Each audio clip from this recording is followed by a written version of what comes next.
Okay, my friends, if you're not sitting down, I would sit down right now because I have as you've seen from the title, the crazy timeline of The Rock's WWE return. Now, I'll get it out there straight away. This does come from the Wrestling Observer newsletter, so if you want to subscribe to them, you absolutely should. And we have to take it with a pinch of salt because who really knows deep down? However, I do think there are elements of truth in this, but more importantly, it made me laugh to such a degree, I was like, gosh darn it, I'm going to go share it. So I have written all this down, so you have to forgive me as I do this with my head. I'm not turning into a robot. But I think the biggest piece of news that I read from it, and it's been out there for the last few days or so, is that I haven't seen this personally, so again, we need to be careful here. The Rock did do some kind of shoot with Entertainment Tonight where he's talking about his family, he's talking about his kids, and on that, the voiceover person, whoever is hosting, was all like, oh man, at WrestleMania 40, it's gonna be The Rock versus Roman Reigns. So, of course, at some point, I think we can all agree, especially given the chaos that did play out on television, that was the match. We were gonna pivot, we were gonna do that, and I do want to point out, look, I love Cody, we want Cody and all of that, but I do have a side of my body and a side of my brain that totally understands. The Rock is one of the biggest stars of all time, so if you can put him in a match, you're just going to drive up business elsewhere. And never forget, when it comes to wrestling, 99% of things in this world, that is what it's all about.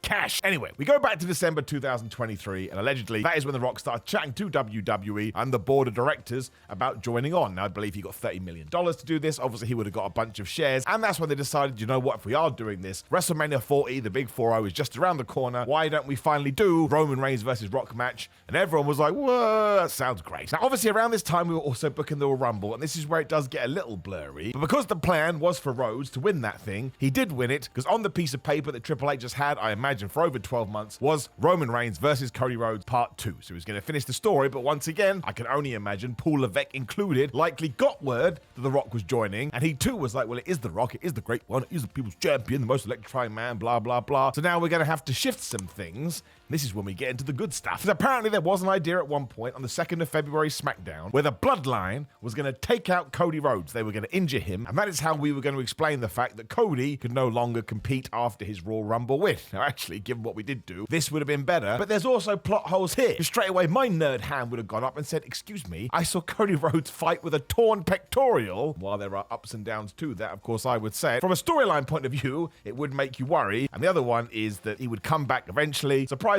not that long after WrestleMania, finally he would beat Roman Reigns and he would become the champion and he would finish his story. That flippin' story. However, then CM Punk got hurt, and who would knew that CM Punk would play such a major role in WrestleMania 40? That's when WWE looked at their roster and they're like, okay, well, we want to do Roman Reigns versus The Rock, but we can now do Cody Rhodes versus Seth Rollins, hence why Rollins himself came out on Raw to do that promo. He was like, my title matters, Cody, and you should go after me. So that was essentially what we did as an alternate to injuring Cody Rhodes. And you may remember too, at the time, there was a women's elimination chamber that we were flying flags for, but nobody was mentioning a men's one. That's because we weren't flabbing going to do it. It also meant that we had to come up with a new plan for Cody, which is why on that SmackDown, he came out and he endorsed The Rock, because people assume that if they saw Cody hug Dwayne Johnson and be like, oh my God, you got to do it for everyone, please, please, please, that would be enough for the fans to accept. However, there were some officials who were like, actually, we think that's going to weaken Cody. But as it turned out, the exact opposite happened to all of this. Nobody bought into it at all. And of course, we had 3 days of social media going absolutely nuts. Now, by this point, I think I've said by this point 1,000 times, again, this is all just things that are out there, and hopefully we'll know the proper truth one day. Because there has been all that madness back in 2022 or 2023 with Young Rock being cancelled and all the Black Adam conversation that just go look it up if you don't know it already. The Rock and his friend writer Brian Gewirtz, who has an amazing book, you should absolutely read that, decided, well, look, if you're going to get booed, you may as well go full on heel. And that way you can easily justify it to people that don't watch wrestling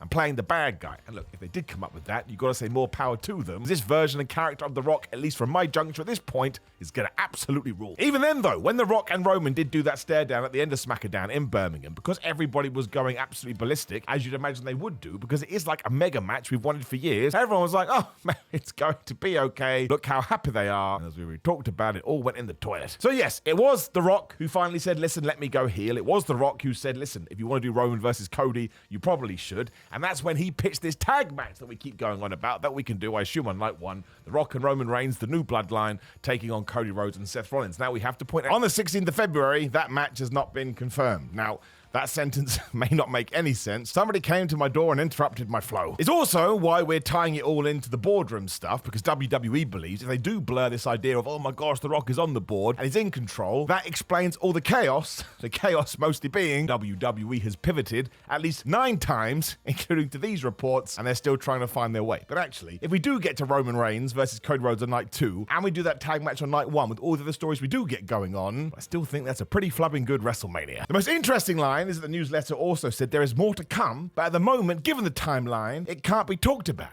I'm like, what does that mean?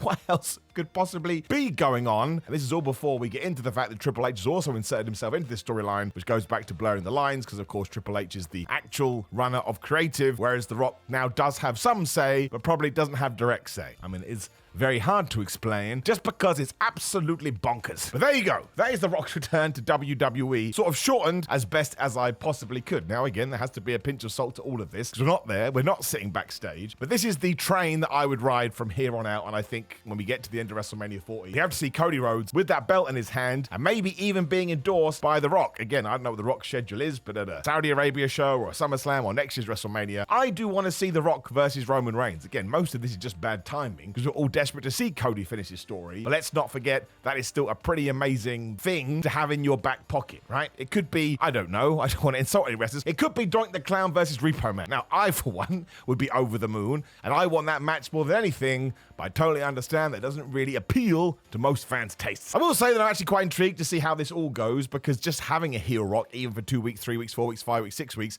I think is the right way to go. Like, it's great seeing Dwayne Johnson back in the WWE, but this way, you're actually going to get a character. When he did do that in the early 2000s as Hollywood Rock, which again, apparently he's going to lean on a lot here. We may even get the theme tune again. Just think it's more fun. I just think it's more exciting, and it kind of works for the environment that we are currently in. I said this on another video, and I'm pretty sure this is going to happen. Much like what did happen in the late 90s and then in the early 2000s, The Rock will go heel. He'll entertain everyone to such a degree, we all start cheering him again, meaning when you do the Roman Reigns match, well, it's probably going to work out better still. And because that is a lot of information to throw at you, I'm just going to leave it there. But again, there's comments down there, so please do let me know what you think. Maybe you think all of this is absolute rubbish. I'd love to hear your points. And when you are mucking around, like the video, share the video, subscribe, click the notification bell. And look, there's a video on the screen.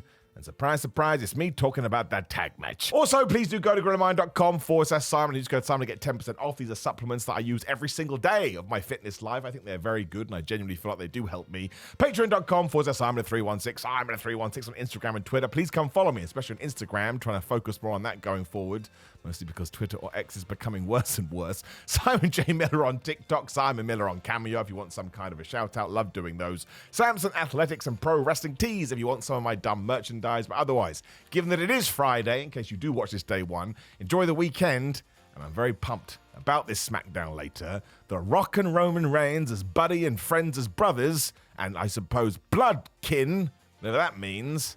I never thought I'd see the day. Goodbye.